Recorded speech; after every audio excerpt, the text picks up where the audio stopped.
Hi everyone, welcome. I'm Miguel, product specialist at Dreamtonics, and I'm with Kairu, founder of Dreamtonics, and hello from Tokyo. Yeah, first of all, we would like to say thank you for all the amazing feedback we've been receiving regarding Felicia's demo song, Show Me. And because of that, we would like to have a deeper dive into the technicalities and musicalities that came with making this song possible. And for that, we have the composer of this song, live from the UK, the one and only Nick Trepka. Nick, how are you doing? Hello. Hello. Hi, everyone. Doing great, thanks. Yeah, great to join you today. Okay, great. Nick, can you tell us a little bit about your background, please? I'm a composer, songwriter, and producer, principally, based in Brighton on the south coast of the UK. I work independently, and I work on all kinds of different projects, different styles of music, and just really happy to have been contributing to this project and working with this amazing technology today. So yeah. Okay, so now let's get into the matter. First, maybe some of you are not familiar with with Felicia's song. Nick, can you tell us a brief overview of the song, maybe the inspiration that of why you did it like this or like that, please? Sure, yeah. So when we started on this project, I was given a sort of demo copy of the software, so I could sort of hear the voice and explore the sound of it a little bit. So it's a really sort of it's capable of some really strong sort of soul female tones, and with quite a lot of flexibility for dynamics as well. So I thought it'd be good to write something that would sort of showcase the sort of the range of dynamics that the voice can produce. And a sort of soul pop kind of style occurred to me. So I suppose I was sort of working with some references that were kind of similar to Adele. So the song sort of starts quite quiet, very sparse, just with piano and voice. So the voice is very exposed, so you can really hear all the detail in the synthesized voice. And the song sort of builds quite dramatically as it goes along, so we can sort of hear how the voice can work sort of dynamically and use the full range of the voice. So that was in my mind sort of to really put it to the test, I suppose. Do you mind showing us a little bit of what's the original song? I'd be glad to, yeah. Sure. I'll just share my screen here. So here's the song. It's fairly simple in a sense. We have sort of piano, some drums, bass, some guitar layers and strings that come in later on. And in writing the song, I wrote the song with my own voice, so that's what I sort of started with. I just, I figured that, I realized that my voice was kind of about an octave below where the target would be for Felicia's voice. So I just sang it in my normal way and wrote the song like that. I'm not really a singer as such, but here we go. You'll never see me. You wouldn't understand my world if you could be me. Are you the only one who holds the key to free me?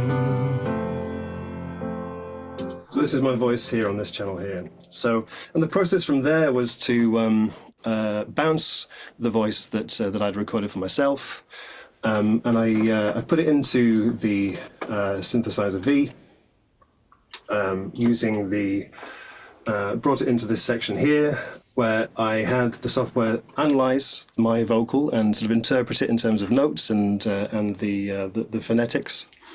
And what it came out with was very close to what I wanted. So it sort of automatically turned it into this kind of piano roll score style thing. And then there was a little bit of editing involved to sort of get some of the phonetics and the timing just exactly how I wanted it. But yeah, I was really impressed with how well it translated what I'd sung in the first place into the new voice, and it sounded. It was my first time using this, and it sounded extremely natural and emotive straight away. So I'll just demonstrate what the Synthesizer V is doing with Felicia. Okay, please go ahead. You'll never see me. Duet there. You wouldn't understand my world if you could be me.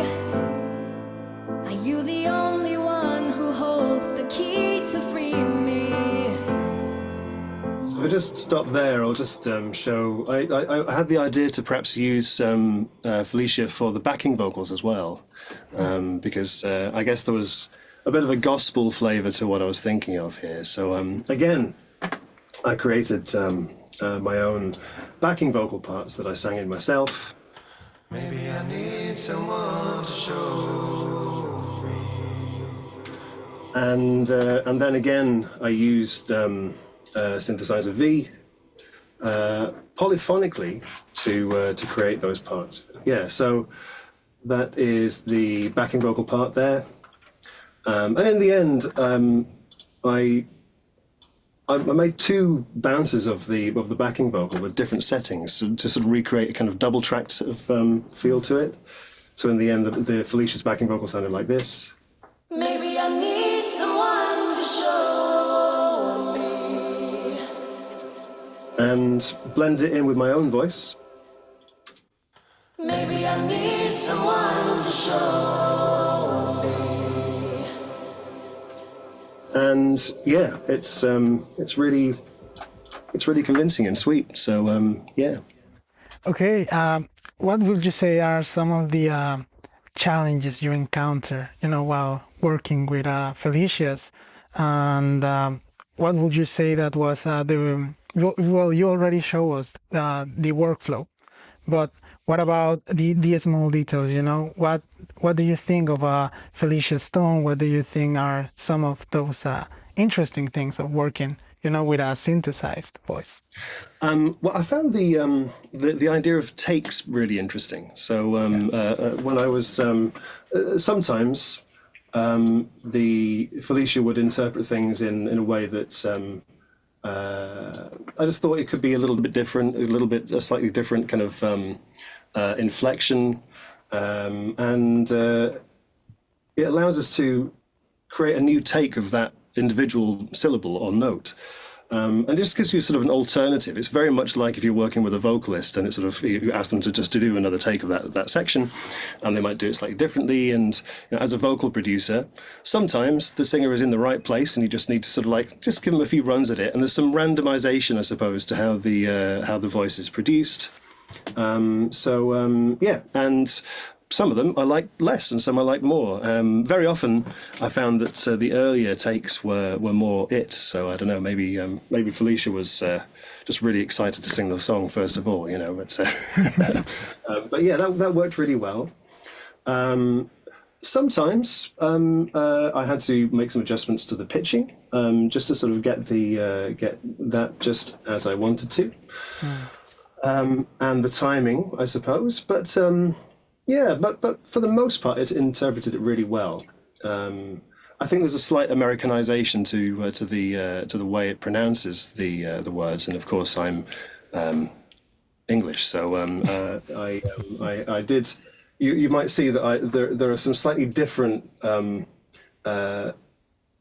spellings of some of the words. So if you so for real me, I've gone real me here, just to sort of really sort of enunciate the lyrics. But actually, in a sense, that's not too difficult to work, not too different to working with a human vocalist, because we often sort of get people to really express their diction a little bit more exaggerated and clear, just so the listener has a really strong sense of the message. Regarding expression, for example, how was your experience working with the voice to MIDI conversion tool, and how it captured that expression that you wanted onto the track? There were some really amazing things straight away with it. There's something that I noticed in the second verse that really impressed me about how it interpreted the voice. There's a line where I'm singing the same note, like for a couple of bars, basically quite a high note. I'll play you my original over here. So this is the second verse.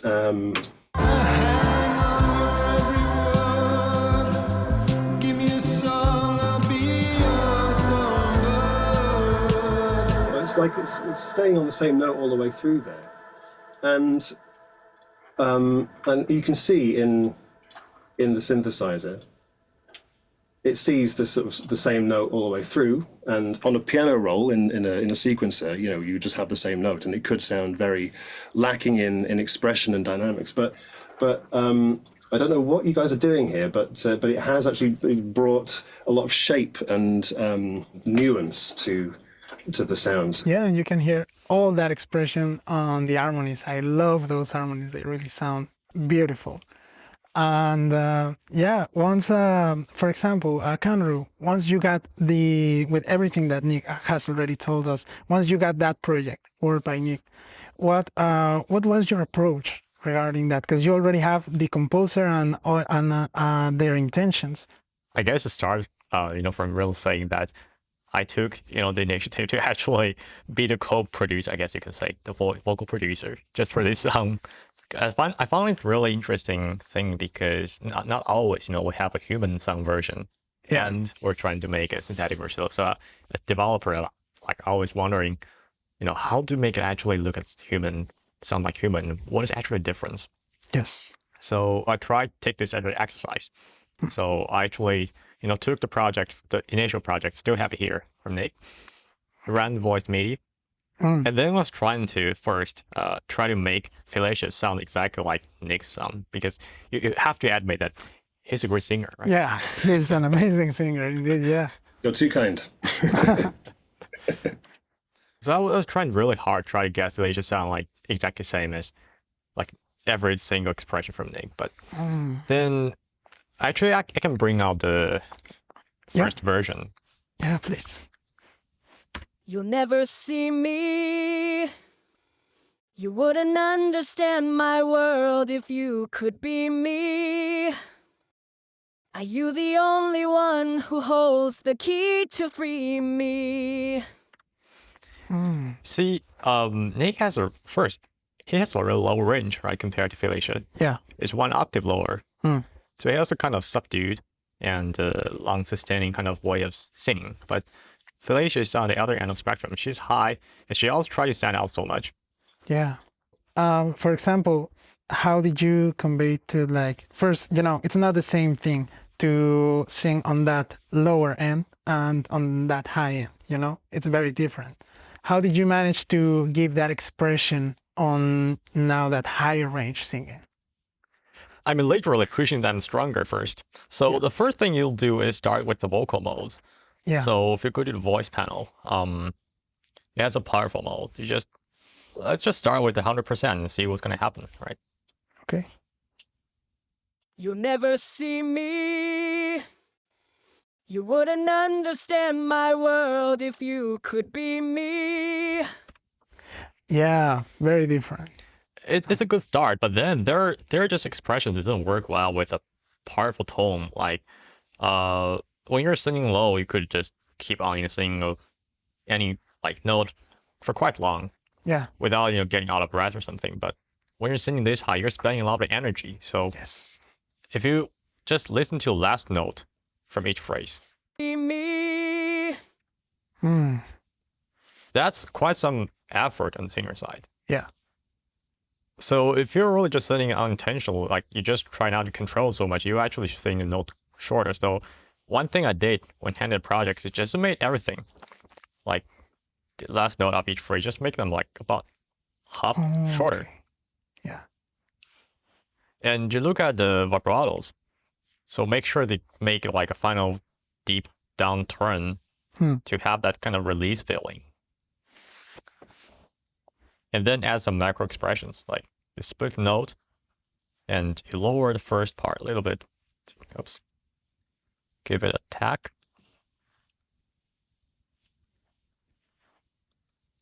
I'm just gonna do two phrases just to give an example. You'll never see me. Mm. You wouldn't understand my world if you could be me. Yeah, it has that cut. Just, at the end, it has that definitely changes the whole, the whole energy of the vocal. For example, Nick, when you heard it with those cuts and with that kind of energy, what was your thoughts about that? I suppose hearing how Felicia is interpreting the voice, she does have a different voice to me. So there are some slightly different kind of inflections and note lengths and so on that would feel comfortable to a singer in that range. Some editing there is inevitable, really, I suppose. But again, there's a human at the end of this who's sort of making sure that the voice is sounding and emoting the way we want to. Yeah, definitely. Just a quick reminder that if you want to see some of these tricks and things, we have some of the tutorials for you to follow and be more aware of what we are doing here exactly. So, Kanru, once you had already that expression, you already have that level of expression for the voice. What was the way that you convey more human emotion to it? Because it's very difficult to create a really human-like feeling on a vocal. I think sometimes we're too conscious about trying to make it sound human. Yeah. To the point that you're looking for specific traits that only humans do. Like, I mean, the vibrato one, the note length is one thing, but then if you try to think everything, how can we make this part more human? How can we make this like little micro expression more human? You're gonna exhaust yourself. Yes. Yeah. So the thing here is, I always try to break the patterns. Human don't think really when you're singing. Yeah. It's you do it. You have training, obviously. You have all of that, but in a way, singing has to be more like a subconscious thing in a way. Sometimes. So you listen to the project. You look for things that sound repetitive. Like whether it be a super long note where like the vibrato just going up, down, up, down, up, down. Yeah. Or it could be, a succession of notes where each one has the same way of, the beginning, the same way of the ending. Whenever that happens, just, kind of ticks me off a little bit. Yeah. Yeah. So one quick way to fix that is you just intentionally make things sound, more amateurish. I see. And how did you do that? One thing we have is AI Retakes. Yeah. So if you just open the AI Retake panel and you select everything, let me just play it first. Do I have feelings? Maybe I hurt so much that all I do is healing. So the thing I will do is you select the part you want to retake, and now very importantly, you turn off the enhancement. What does that do? So enhancement is something we came up to enhance the expression, the pitch expressions, in a way that we did a lot of listening tests. We try to make the best sound that everyone thinks is good, give the highest rating. Yes. But then that actually creates patterns. It creates repetitions. Of course, yeah. Because they all like the same kind of, really rhythmic vibratos or things. Yeah, and that makes it unnatural to listen. Natural at first, but when you listen to it for like a minute or so, it starts repeating itself. Yes. Yeah. So quite ironically, you actually turn off the enhancement and raise the expressiveness.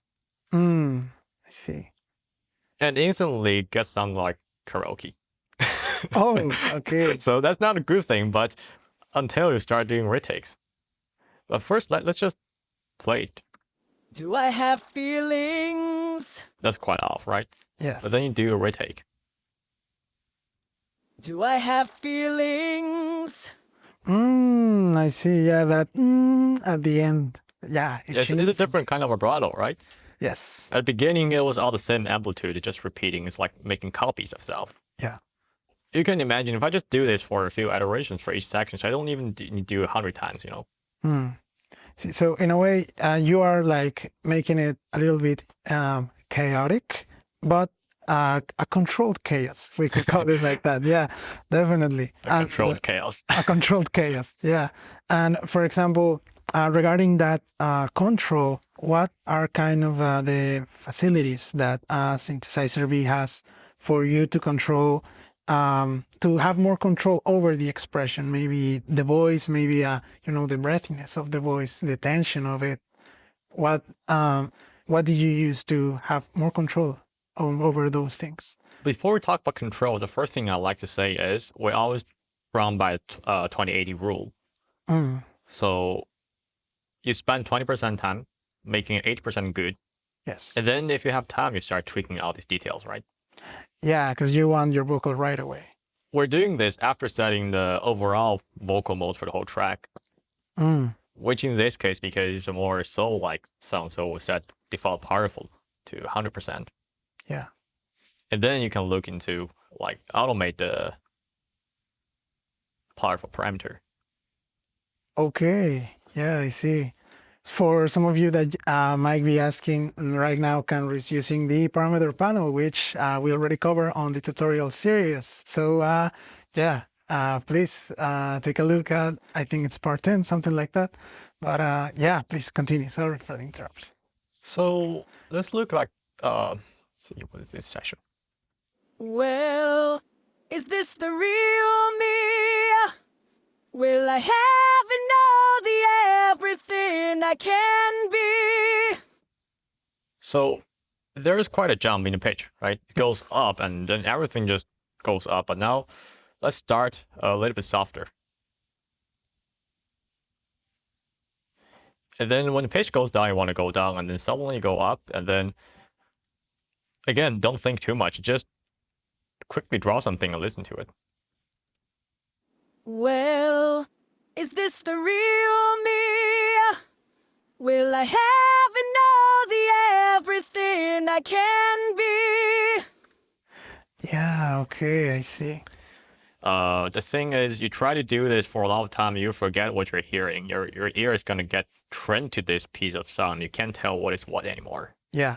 So usually my workflow is make some curves that looks nice.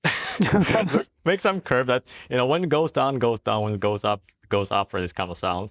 And once you're done one section, just don't look at it again and do the next section. And after you're done all of these, I mean, even if it's like a little bit off, it's fine because what we're really hearing are the kills. Yes. Yeah. Only after you've done the whole track, you go back listen to it again. I see. So in a way, you are first working on them, making them, as you said, making some real good-looking curves, and then you are hearing what is happening after that. Like, yeah, you're creating chaos, but in a controlled way. Yeah. And to add to that, most of points actually on this curve wouldn't matter their absolute position, whether this is like the ending part is a bit low or it's about this high. It's only like a few attack points where it really matters, like here. Maybe I need someone. So here you wanted to suddenly go from low to high. Yeah. That's what matters. After this, you just make it a bit random. Yeah. So our audience ear wouldn't get tired. Maybe I need someone to show me. And maybe lower this a little bit to the end. But that's the two important points here and there. I see. For example, Nick, now that you are, looking at this process, would you say that there is like, vocal coaching, a robot basically like saying, oh, on this part, do it more like this, do it more like that. What was your experience moving the parameters and playing with them a little bit while you were creating the song?